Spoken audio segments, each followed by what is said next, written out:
آج کا دن تاریخی اہمیت کا حامل ہے۔ پاکستان میں ہر سال 8 ستمبر یوم نفاذ اردو کے طور پر منایا جاتا ہے۔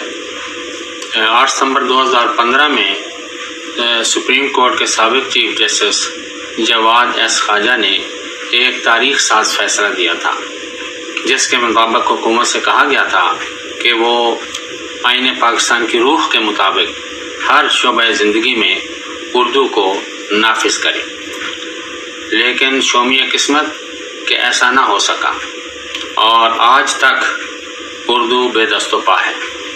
ہم دیکھتے ہیں کہ چین، روس، جرمنی، فرانس، کوریا اور ترکی میں ان کی اپنی اپنی زبانوں میں تعلیم دی جا رہی ہے۔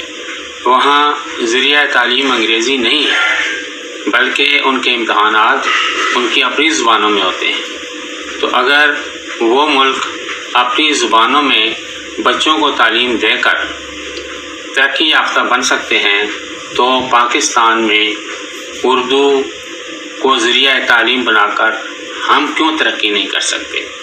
یہ ایک سوال ہے، ہمیں اس کا جواب ڈھونڈنا ہوگا، اور ہمیں چاہیے کہ ہم اردو کے نفاذ کے لیے تن من دھن کی بازی لگا دیں۔